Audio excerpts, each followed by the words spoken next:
Halo, selamat datang. Hari ini kita bakal jalan-jalan ke dalam sebuah mesin yang paling canggih dan paling luar biasa yang pernah kita punya, tubuh kita sendiri.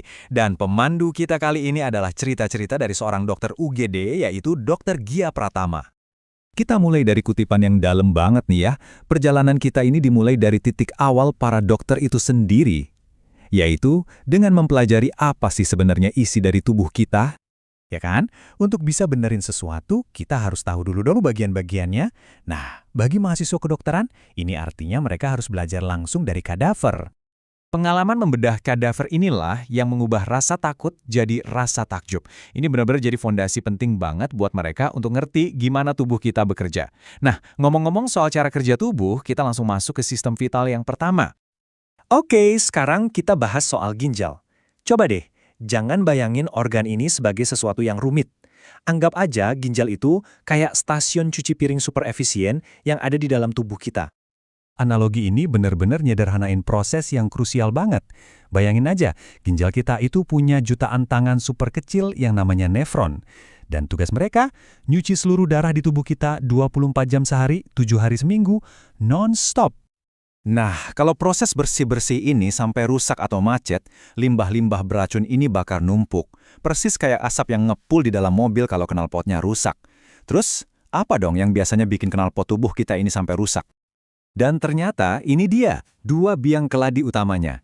Lebih dari 60% kasus gagal ginjal itu ada hubungannya sama gula darah tinggi dan tekanan darah tinggi. Yang menarik, dua kondisi ini juga ngasih beban berat ke organ vital kita yang lain, yaitu jantung. Coba bayangin, jantung kita itu berdetak sekitar 100.000 kali setiap hari. Ritme yang stabil dan teratur. Tapi, apa jadinya kalau ritme itu tiba-tiba jadi kacau balau? Nah, ini ada satu cerita dramatis langsung dari UGD. Jadi, ada seorang ibu-ibu datang ke UGD dengan detak jantung 200 kali per menit. Itu 2 kali lipat dari batas maksimal normal. Di titik ini, jantungnya udah nggak efektif memompa darah, tapi cuman bergetar nggak karuan. Parahnya lagi, suaminya malah nganggep remeh, bilang istrinya lebay. Tapi monitor nggak bisa bohong, situasinya itu udah mengancam nyawa. Dokter Gia tahu dia harus gerak cepat buat ngereset sistem kelistrikan di jantung pasiennya. Prosedurnya namanya kardioversi. Jadi dokter itu ngasih kejutan listrik yang terkontrol buat merestart jantungnya.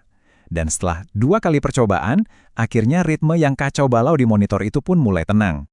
Krisisnya berhasil diatasi. Suaminya yang tadinya santai, sekarang jadi pucat pasi dan penuh penyesalan.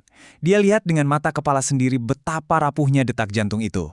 Eits, tapi nggak semua perubahan ritme jantung itu pertanda buruk loh. Ada juga kasus sebaliknya, seorang atlet triathlon datang dengan detak jantung istirahat cuma 40 bpm. Nah, kalau ini bukan masalah, justru ini tanda kalau jantungnya super efisien dan terlatih dengan baik. Jadi, poin pentingnya apa? Konteks itu segalanya. Oke, dari jantung, sekarang kita pindah ke pusat komando kita, otak. Pernah nggak sih kamu lagi beraktivitas, terus ngerasa ngantuk banget sampai kayak ketiduran sepersekian detik? Nah, itu namanya microsleep, dan sains di baliknya tuh menarik banget. Semua ini gara-gara satu zat kimia bernama adenosin. Anggap aja adenosin ini kayak meteran ngantuk di otak kita. Makin lama kita melek, meterannya makin penuh. Sampai akhirnya otak ngasih sinyal, woi, waktunya tidur. Tapi, kan banyak dari kita yang suka ngakalin meteran ini. Nah, disinilah kopi berperan. Kafein itu nggak ngilangin adenosinnya ya, dia cuma ngeblokir reseptornya untuk sementara, jadi si adenosin ini nggak bisa nempel. Akibatnya, otak kita ketipu dan ngerasa seger lagi. Padahal utang tidurnya masih ada loh, dan siap ditagih kapan aja. Oke, kita udah ngomongin ginjal si tukang cuci, jantung si penabuh genderang, sampai otak yang ngatur kapan kita harus tidur. Kita udah bahas semua perangkat keras atau hardware-nya. Tapi, ini justru membawa kita ke misteri terbesar yang ada di perangkat lunak atau software-nya. Coba dipikirin, dokter bisa nge-restart jantung, ngeluarin racun dari tubuh, bahkan nyambungin tulang yang patah. Tapi ada satu hal yang sampai sekarang kita belum paham betul. Apa sih yang bikin kita sadar? Sains bisa jelasin cara kerja mesinnya, tapi masih bingung siapa sebenarnya sopir yang ngendalin mesin ini.